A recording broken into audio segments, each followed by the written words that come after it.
Welcome to the Watering Hole. We're sitting down today with Mr. Randy Rogers.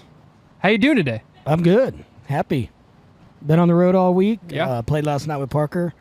Playing again with Parker. He's like my little brother, so never get to see each other, so it's kind of nice. So you guys just actually released a song together Yes. You did a single, and it's actually going to be on the new album, The Going, correct? Yes. So it's an EP, The Going, Okay. out October 24th.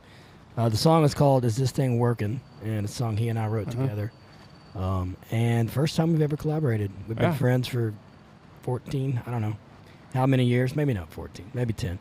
So he and I worked together in the beginning of his career. I was managing him, and obviously I love him, and I'm so proud of him. Mhm. It's really nice for him to go back and do a song with us. Yeah. So you were managing Parker as an artist? Yeah, I had a management company and came across Parker. I was managing Red Shahan at the time. Came across Parker, and the rest is history. We took Parker to Nashville the first time and built him up through Texas, and then he exploded, and I was so proud of him and so happy for him. And so then during COVID, shut down the management company, and we had William Beckman. And so the management company went away, and just this week I just launched a new management company called Dreamer Management. Wow. I'm going to be based out of Austin at the new Big Loud Texas office, which is Miranda's record label. We're going to have a little office right beside them. Hopefully create some synergy with their record label and get to work. So Awesome. develop some young'uns. Yeah. So you said you were managing Red Shannon. He's one of my favorite artists. So I had no idea that you were one of his managers. Yeah, it's kind of interesting. So I came across him, and my wife's best friend and him are married now, and Oh, really? have lots of beautiful babies.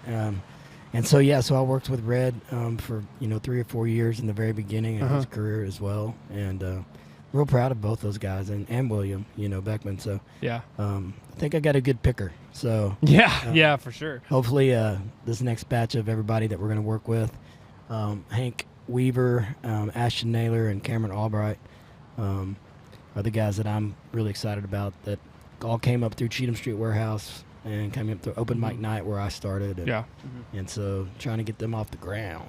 That's perfect you say that. So we're going to Steamboat to the Music Fest this year for our first time. Right. And I saw, I think Cameron's on there, and Hank is as well, I know. Yes. So that's perfect. We'll just hit up your management company here in a couple months and see what we can get lined out there. Yeah. We will line it up.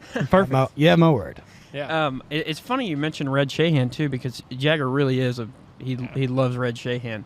And Thursday night, Treaty Oak was out here, and Sam sent us a unreleased song from Red, and so we've been kind of jamming that back and forth going down the road here. But send it to me. I'll just text Red. Yeah. So we met you for the first time 2 years ago, right over there actually. And since then, there's been a lot of stuff going on. The Boys from Oklahoma shows, obviously. And you went up on stage and did a song with him. You want to talk about that real quick? It was this time around, correct? Yeah, so Cody and I wrote that song years ago together. And, of course, we both cut it, and we still play it live. Cody, it was my birthday. And so Cody asked me to come up and be a part of the show. I wasn't able to go to the one in Stillwater or the shows in Stillwater because we were on the road. So I had my birthday weekend off, and so I thought, heck yeah, man, I'll go up there. And I didn't know it was coming. He kind of joked that he would have the crowd sing me happy birthday, but 43,500 people saying happy birthday to me, which is one that you'll never forget, right? I'll never forget that. And then he had the crowd yell "F you, Randy" at me at the same time. So he's always been sweet. I actually spent my 30th birthday with Ragweed too. They took me to see Tom Petty for my 30th birthday, and we parked the bus backstage, and it was a memorable evening. So 2 of my greatest birthdays were spent with Cody Canada. There you go. Yeah. Oh, that's awesome. So obviously you're an icon of Texas country music and country music in general. Thank you. And I think you've influenced every artist that has came out of Texas and Oklahoma. So what are some of your favorite artists and maybe some of your influences as well? Well, I mean, as a young one, I was into rock music, right? So I love Pearl Jam. I loved Eric Clapton's Unplugged record. somewhere about the 6th grade, I think Pure Country came out, so I found George Strait. You know, I grew up in a Baptist household. My dad was a Baptist preacher, and so a lot of music that I got really early was just like Christian music, praise music, Yeah. you know, the Baptist hymnal. You know, I was doing special music in church every Sunday when I was, 10 years old. So, you know, I kind of had to find. My dad had a really great record collection. Let me go backwards. You know, I had, some of the country giants. You know, I had the Merle Haggard records. I had the Willie Nelson records and stuff. And as I got older, as a young man, I kind of dove into. But, really, I just wanted to be George Strait. I wanted to star in a movie called Pure Country and wear a cowboy hat and be a country singer after that. So, I would have to say that, and then as I progressed into figuring out that George didn't write the songs, but Dean Dillon did, and then I learned about Dean Dillon, then I learned about I wanted a honky tonk like Dean did, and then wanted a honky tonk like Gary Stewart, and then, it was just like this evolution of, kind of finding out like who I was, my style, and kind of what I wanted to be like. And then 90s country, of course, was huge, right? So I was kind of like 16, 17 years old, and I was playing guitar, and I had starched jeans and a big-ass cowboy hat, and I was playing all the Opries around. So I was listening to, Chestnut and Tracy Lawrence and all those guys that had all those big hits, Michael Martin Montgomery, all of them, right? So John Michael Montgomery, sorry. But then Michael Martin Murphey was a big one, too, as a kid, right? So I was big time into that cowboy kind of ballady, storytelling kind of type songs. And so it's kind of wide-ranging. That's a long answer, but like from Pearl Jam to Michael Martin Murphy, to George Strait to Willie, So. Yeah. So you said your dad had a extensive record collection. Yes. Do you partake in records yourself, or are you more of a digital music? Yeah, it's kind of interesting. So I've like somehow inherited my uncle's record collection, which is like all this classic rock. And then through the years, we'll go to college towns, and sift through the record shops. And so we've been kind of purging college What's going towns. on, guys? Just want to take a second to tell you about Double B Hat Company. They're a sponsor of this podcast, and they have some pretty sick hats, too. A great thing about Double B is if you go check out their stuff, one thing you're going to see is some of your favorite artists wear Double B hats. And including your favorite podcasters, Rhett and I, are sporting the Double B hats thanks to our friends at Double B Hat Company. So thank you again to Double B for sponsoring this podcast, and go get yourself a hat. Purging college towns for a long time of all their, solid country gold.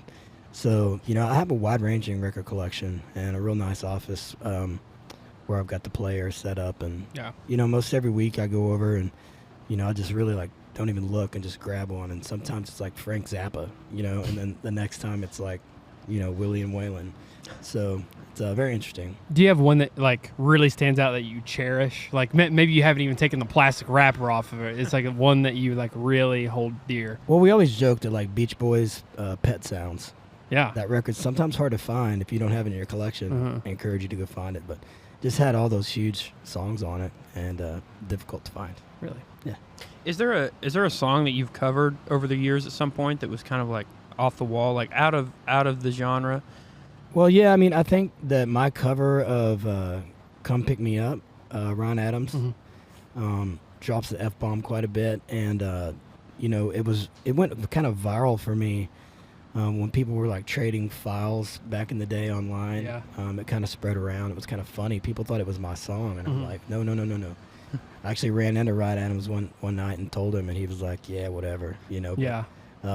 it was a song that like definitely was kind of country, I guess, but just had these themes in it that were unique to Ron's sound, and somehow I got associated with that song. I haven't played it, by the way, in like 12 or 15 years. I don't know, but I used to like cover it every night. So. Wow.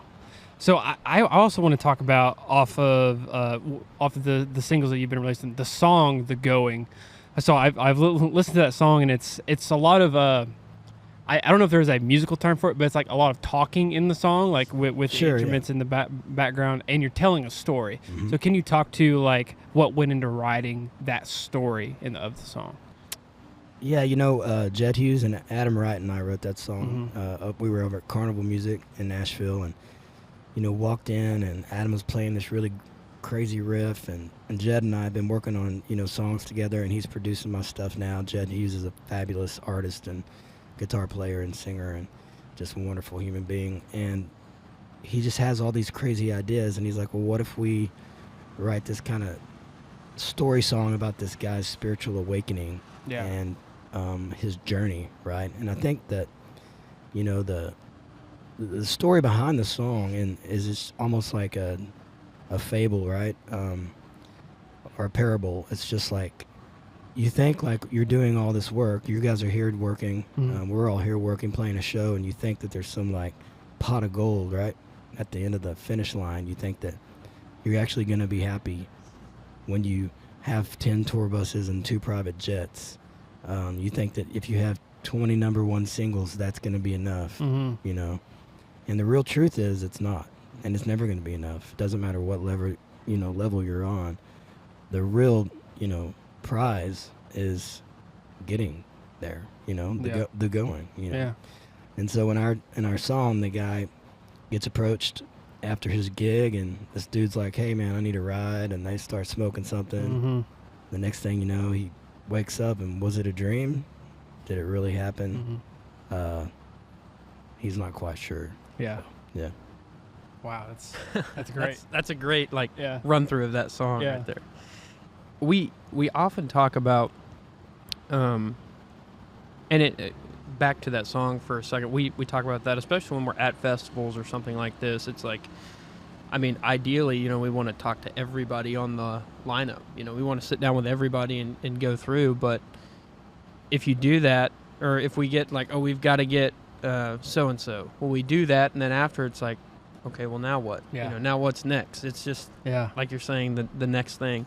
But real quick on fans, we often talk about like crazy bad fan experiences, but have you had, I'm sure you have, but to put you on the spot here, have you had like an extra special fan experience where someone's like, your music has changed my life, or made me think about this, or made me value this?